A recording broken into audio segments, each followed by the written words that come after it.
So what is up? Welcome back. So today we're going to be talking about 3 games that you should play in 2024. So without further ado, let's get into this video. If you guys do enjoy any part of this video, please make sure to like and subscribe. So the first game I'd recommend you play is Starfield. Now I know Starfield has gotten a lot of hate, but when I played through it, my multiple hours on this game, I do genuinely really enjoyed Starfield. I definitely recommend you play it if you haven't, because you just have to think of it with more of an open mind. It's kind of like how when Fallout 4 released, there was a lot of debate around Fallout 4, and this is very similar to Starfield. And Starfield is just Fallout 4 in space, and Bethesda did take a jump. They could have done Elder Scrolls and never done the Starfield thing, and the Elder Scrolls game could have gotten equal hate to the Starfield game. I feel like Starfield's world is immaculate. The main locations and the main story and the factions, I feel like, is what makes this game good. All 4 faction storylines, I think, are one of the greatest things in the past 5 years that Bethesda has done. And then the named location cities, I also think, are another best thing in this game. Those are like the 2 best things, in my opinion, in this game. The exploring does get a little dry once you've completed most of the quests in the game, main and side quests. So once you get past that, then yeah, it's kind of boring. But I feel like the gameplay is really good. I like the weapons. I like it runs well on a controller. If you're on keyboard and mouse, and it runs a little less well. But it is a great game, and I would recommend playing it if you haven't, or even if you haven't finished the game, I would recommend finishing it, because it is a really fun game. You just have to really come in with an open mind and somewhat low expectations, but it is good when you really get into a flow of enjoying the game. Even though that's just why I think you guys should play Starfield. But now we're going to get into our next game, which is one I would 100% recommend. So this game is Dying Light. So this is the first Dying Light game, which came out, I think, 8 years ago for the PS4. And this is probably, in my opinion, the best zombie game to ever release. It is completely open world. It has a full-fledged story. It has, I think it's 4 4 DLCs that have additions onto the game, like map additions, story additions, which I think is great.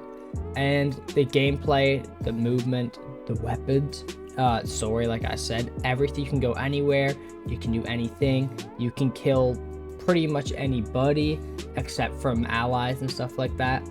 But no, I feel like the story compared with the gameplay is great, and how the game plays out, like, it's hard to explain because it's a very somewhat unique experience to any other zombie game I played, compared to like The Last of Us and like Call of Duty Zombies and stuff like that.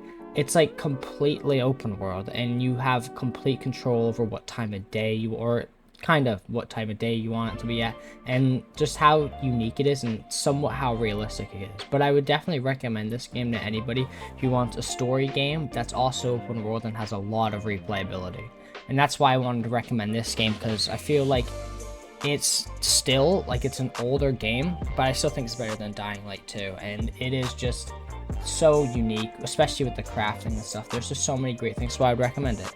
I don't know much more to say about the game, other than I would really recommend it to you, and that it is one of the funnest games I played in recent times. But so that will be it for Dying Light, and now we're going to get on our final game, which I did play earlier in the year, and I'm going to explain why.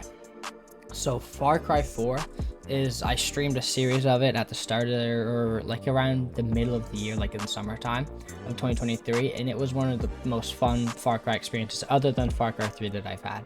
But the reason why I'm recommending this is kind of just more of an updated, the gameplay wise, it's more of an updated kind of Far Cry 4 or Far Cry 3 with the gameplay and the guns, which, like I said, Far Cry 3 is still my favorite, but I really want to recommend Far Cry 4 because the gameplay is more smoother. The story, I'm pretty sure, is a little longer, and you have more decision making in the story, which is great. The map, I feel like, is definitely more attractive to the eye, which I think is amazing. This map, from the snow to the trees, the nature of this map, I think, is great. The weapons I love in this are on Far Cry 4. I think the weapons are great. Story is great, especially how you have the secret ending, which you guys can figure that out on your own. But there's also a lot of vehicles. You have helicopters, mini helicopters. You have so many four-wheelers, trucks, cars, like so many unique vehicles. And then the weapon customization, you completely customize your own weapons. And there's so much, like there's like a kind of like a, not like an honor system, but like a system, if you help out people, it kind of like raises their opinion of you. So it's kind of got that effect to it. There's some really cool animals in the game, but everything together is like, it's kind of like there's a lot of fun things in the game, even though it takes somewhat of a, like not a super serious, but somewhat serious of freeing Kirat. But I do think Pagan Min is a really cool antagonist, and I definitely recommend playing this game in the future. Even though that's gonna be it for today's video. I hope you guys did like this video, and if you did in any way, please make sure to like and subscribe. Helps me out a lot. I will be streaming later today, so come check it out. But without further ado, that is the end of the video, so have a great rest of your day.